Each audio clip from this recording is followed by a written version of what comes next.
Welcome to the Marc E. Moglen Show. We're going to do a response with the amazing bassist and musician Richard Bona. And let's see some of his recent thoughts on the music industry and see if you associate with it. I certainly do.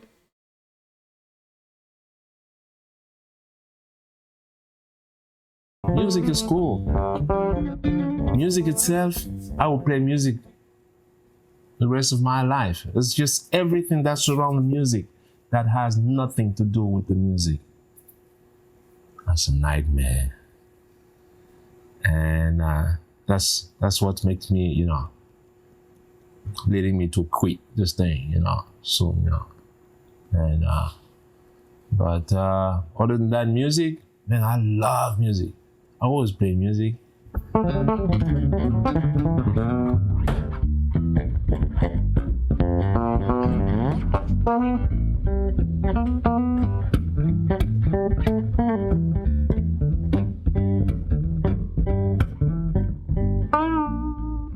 Musicians are the only people,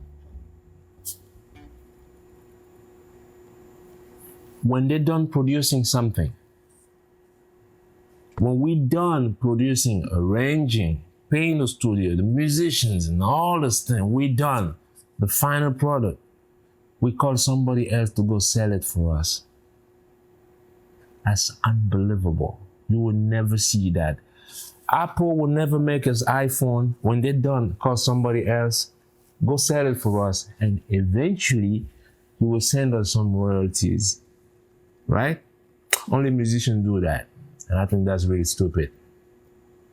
And once you start doing things different, people start looking at you differently because they want to always keep musicians and doing things a certain way, But the thing is, the good thing is I never been to school, so the way I do things, I watch and I listen, and I got to watch them so well that I'm finding ways of doing these things. So all of a sudden, people don't like you anymore because you know the trick, because you could counter the trick. When I came to New York, let's just look at this first point. He's just going to the heart of it. That's why I love this conversation. He's just going to the heart of it. He's just like, okay, so musicians make this product called music, and they don't sell it directly to their fans, to their audience. There's all this infrastructure. There's all this music industry. And he's saying, what other industry is like this, where there's no basic wage to sell directly to the people that want to listen to it? There's all these middlemen, all these interjectors, and they're going to take cuts. And he's just been in this game, if you want to call it that, for so long that he's just like, I see where it's going, I see how it works, and I've found out ways around it, and consequently, the music industry, he says, is kind of rejecting him. So he says. And but I think the core point is just right there. Why can't we just sell directly to our audience? Why can't we just sell directly to our fans? Why do we have to go through these, DSPs and streaming networks and agents of all kinds? Is there a better way? And I think he's really getting to the heart of it there. I'll give you another example. When I came to New York here, when you did a gig in a club, I'm talking more than 20 years ago, the subway was $1. The room that I used to rent in the city was $4.50, right? And 25 years later, musicians have paid less. The subway is 3 times more. Everything went up. The rent is 5 times more than what it was. And somehow, musicians are making less. I'm like, wait a second, okay, I'm not good at mathematics, okay? I'm not good at math, but something is wrong here.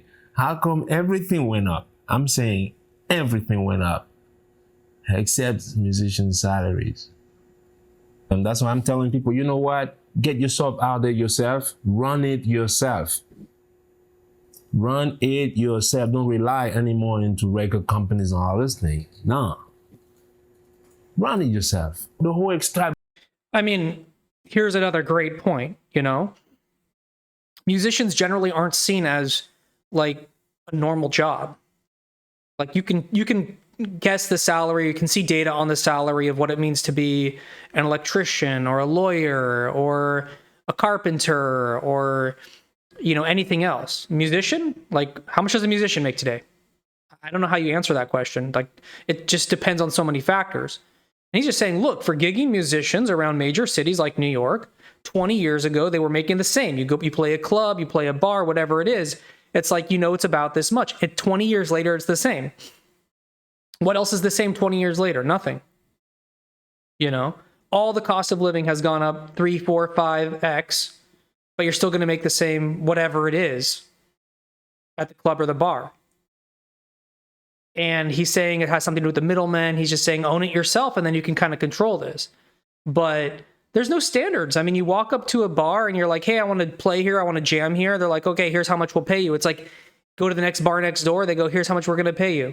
Where's the standard? Where's the, you're going to get a cut of the drinks. You're going to get a cut of the door. You're not going to get any of that. We're just going to give you a flat rate if you meet a certain benchmark. It's like, it's just all over the map.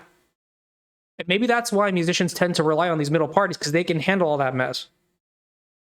But the end result, that central party, that middleman takes so much, and he's saying musicians aren't making the same 20 years later. Or rather, they're making the same amount, and they're paying more because everything costs more. Great point. Establishment was set in a way where musicians always feel like they work for people. I don't work for you, you work for me.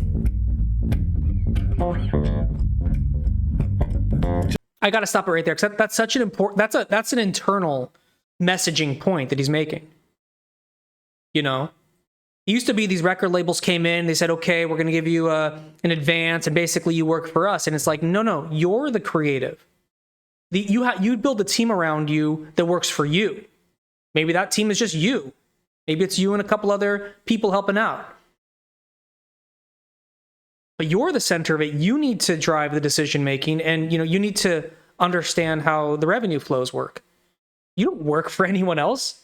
You're the musician, you're the artist, you're the creative, you're working for yourself. That, by definition, that's what that means. And when you take the mentality of, oh, I work for you, I want to please you, record label or whatever it is, what do you think that does to your creativity? To you wanting to be the voice that you want to be as an artist? Can't help. Just the groove, that's all. Yeah.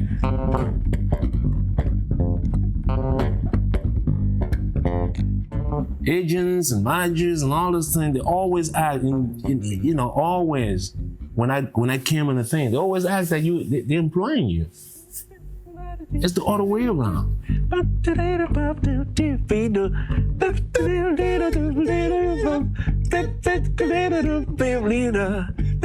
There's no crisis in music.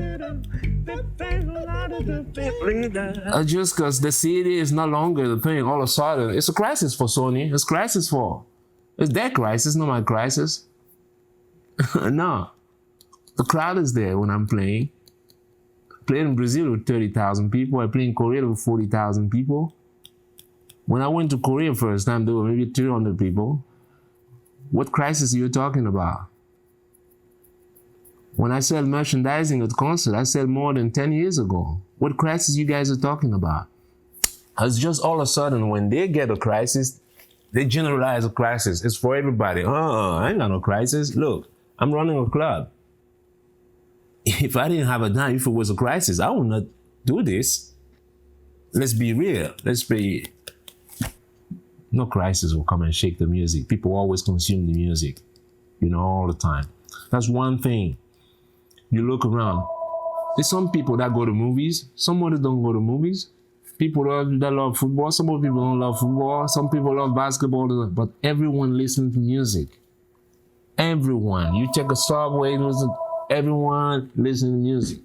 And they keep talking about, music is doing bad, all this thing. It's one of the most consumed thing in the world, So, again, what a great last point, and something that we can, close on here. You might hear about the crisis of the music industry. I mean, I even talk about that, how everything's changing and how, music is in a sort of crisis. And it's very difficult to be a musician today because of the situation of the music industry. But he brings up a really good point that I have to contend with, which is In some ways, there is no crisis. Everyone's still listening to music. Everyone's still enjoying music. The demand is there worldwide. You know, when does the demand of music go down? You know, when is there a period where people, they're just going to turn away from music and stop listening to music?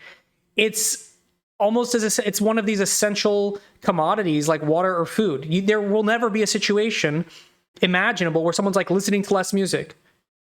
World crisis, situation of war, less music? No. Times are good, boom times, economy's great, less music? No. Now, where and how you listen to music might change, but his point's like there's no crisis in music. The demand is strong, it'll always be there. People always want to see live music, people always want to hear recorded music. How, as a musician, do you approach that demand? How, as a musician, do you approach that opportunity? Is an open question. And when you hear that the music industry is in crisis, that might very well be the case for them, because they're not able to control what musicians do as much because we have these new technologies, because we have the internet, because you can connect with people directly. So great comments from Richard Bona. Really appreciate that. I'm curious to see where his career goes, because he says he's quitting music, but I don't think he's quitting.